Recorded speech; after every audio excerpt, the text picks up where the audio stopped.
Magtatatlong oras nang naghihintay ng masasakyang bus papuntang Bataan si Imelda dito sa North EDSA.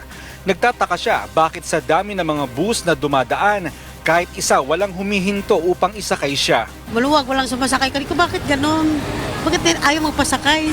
Siguro sa dala ko itong mabigat. Akala ko kasi kasi dati nasanayan ko na dito eh. Dito talaga ako sumakay. Hindi lang si Imelda, dahil maging ibang pasahero na uuwi ng probinsya, nagtataka at walang bus na nagsasakay sa kanila sa EDSA. Mga isang oras din eh. Hindi ako galing, pabalik-balik lang ako. Tapos ayaw nilang bumara. Naisip ko nga mag-taxi na uli papuntang sa Bataan ng terminal eh. Dahil walang masakyang bus, minabuti na lamang ng UNTV News team na ihatid sa terminal ng bus ang mga pasahero upang makauwi sa kanilang probinsya.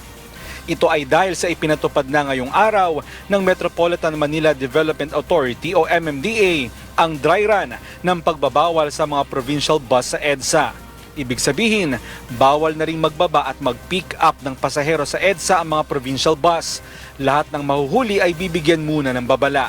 Ang nais ng MMDA, gamitin na ng mga provincial bus company ang mga provincial bus terminals na itinayo sa Valenzuela at Santa Rosa sa Laguna. Pero paglilinaw ng MMDA, magagamit pa rin sa ngayon ng mga provincial bus ang kanilang mga terminal sa EDSA bago ito tuloy ang ipasara lahat sa Hunyo. Well, yung Cubao, kung may terminal sila doon, then doon nila ibaba.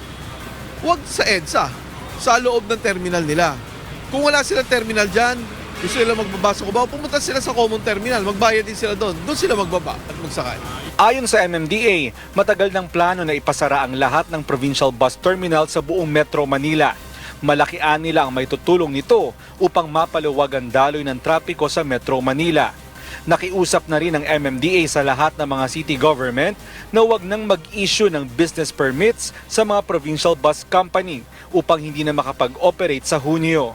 Nakikiusap ang MMDA sa mga pasahero na unawain ang polisiyang ipinatutupad ngayon.